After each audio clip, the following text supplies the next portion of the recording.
दोस्तों, आज एजबेस्टन के मैदान पर इंडिया और इंग्लैंड के बीच दूसरे टेस्ट का पहला दिन खेला गया और आज का दिन रोमांच, ड्रामे, थ्रिल, एक्शन से भरपूर देखने को मिला। भारत के बल्लेबाजों की तूफानी बल्लेबाजी देखने को मिली।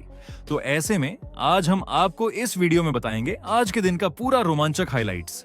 तो ऐसे में आप इस वीडियो को अंत तक जरूर देखिएगा और अगर आप भी टीम इंडिया के फैन हैं तो आप इस वीडियो को एक लाइक जरूर कर लीजिएगा। इस वीडियो का लाइक टारगेट 1000 लाइक्स का है। दोस्तों, दूसरे टेस्ट मैच का आगाज हुआ इंग्लैंड के ऐतिहासिक एजबेस्टन मैदान से और इसी मैदान पर टीम इंडिया और इंग्लैंड की टक्कर ने पहले ही दिन से रोमांच पैदा कर दिया।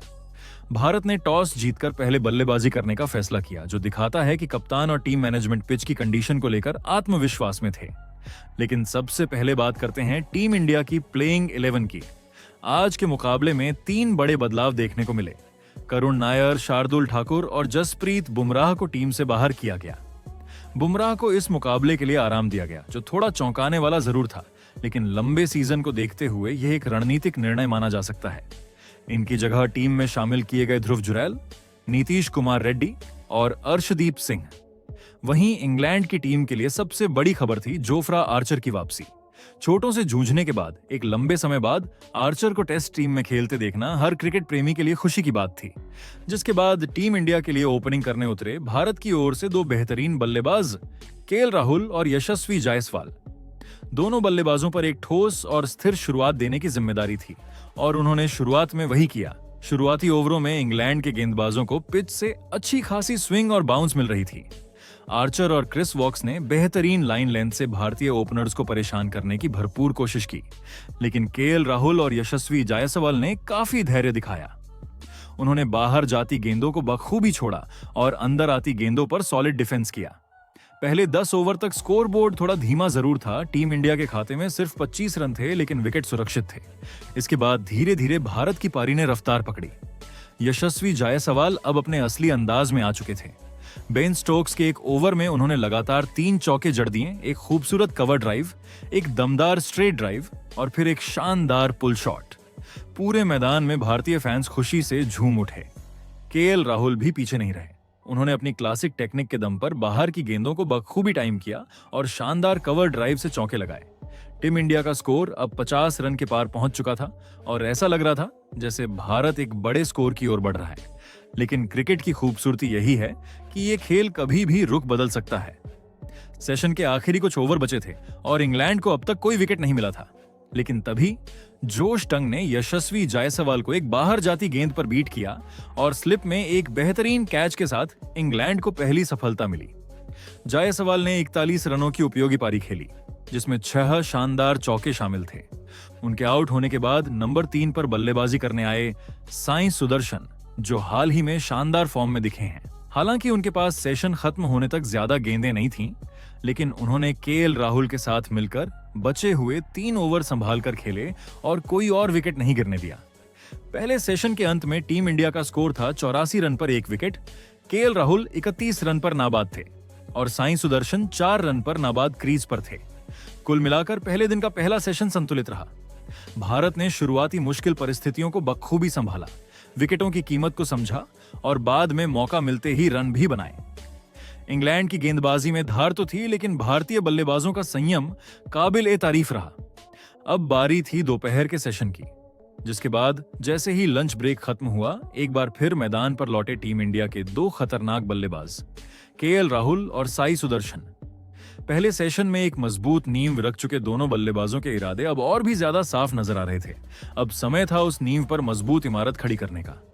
दूसरे सेशन की शुरुआत में ही दोनों बल्लेबाजों ने अटैकिंग रुख अपनाया, खासकर साई सुदर्शन, जिनकी बॉडी लैंग्वेज से लग रहा था कि आज वो किसी भी मौके को हाथ से नहीं जाने देंगे। उनके स्ट्रोक्स में आत्मविश्वास था और टाइमिंग शानदार। वहीं केएल राहुल अपने अनुभव और क्लासिक बैटिंग के साथ हर गेंदबाज को सोचने पर मजबूर कर रहे थे।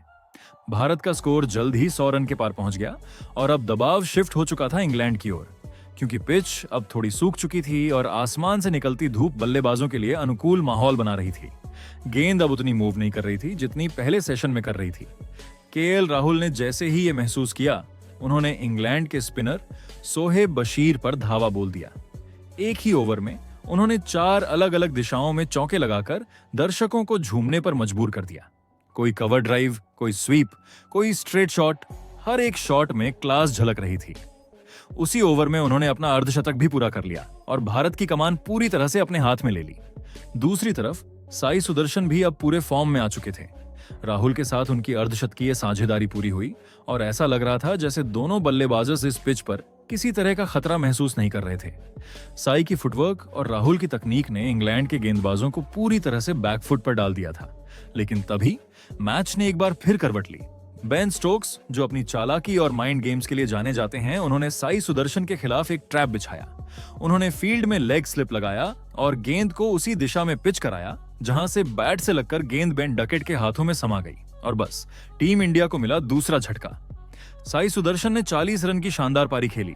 ये भले ही अर्धशतक से थोड़ी कम थी, लेकिन उन्होंने दिखा दिया कि उनमें टेस्ट क्रिकेट का टेम्परामेंट है। इस विकेट के साथ भारत का स्कोर हो गया 146 रन पर 2 विकेट। अब बारी थी कप्तान शुभमन गिल की। गिल क्रीज पर आए और आते ही एक शानदार चौका जड़ दिया, जैसे वो गेंदबाजों को बता रहे हो, मैं यहां रुकने आया हूं। उनके बैट से निकला वो कवर ड्राइव इतना सटीक और खूबसूरत था कि कमेंट्री बॉक्स से भी वाह वाह की आवाजें आने लगीं। गिल और राहुल के बीच का तालमेल भी शानदार दिखा। दोनों के बीच रनिंग बिटवीन द विकेट लाजवाब थी। राहुल अब तक सेट हो चुके थे और उनके स्ट्रोक्स में निखार आ चुका था। वहीं गिल धीरे धीरे अपने आत्मविश्वास के साथ पिच पर टिकते जा रहे थे। फास्ट बॉलिंग के खिलाफ उनका डिफेंस काफी ठोस दिखा और स्पिन के खिलाफ तो वो पिच पर नाचते नजर आए। कदमों का इस्तेमाल करते हुए उन्होंने 2 शानदार ड्राइव्स भी निकाली। जैसे जैसे सेशन अपने अंत की ओर बढ़ा, दोनों बल्लेबाजों ने अपनी अप्रोच को थोड़ा बदलकर डिफेंसिव मोड में डाल दिया। अब फोकस था विकेट बचाना और टिके रहना।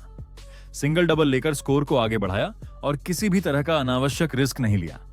सेशन के अंत तक टीम इंडिया का स्कोर हो चुका था 188 रन पर 2 विकेट। केएल राहुल 88 रन पर नाबाद थे और गिल ने भी 24 रन जोड़ लिए थे। दूसरे सेशन में भारत ने न सिर्फ विकेट्स बचाए बल्कि इंग्लैंड पर मानसिक दबाव भी बनाया। दोस्तों, लंच और टी ब्रेक के बाद अक्सर टेस्ट क्रिकेट में खेल की गति धीमी पड़ती है, लेकिन जब टीम इंडिया तीसरे सेशन में मैदान पर लौटी तो जैसे मैच में नई जान आ गई।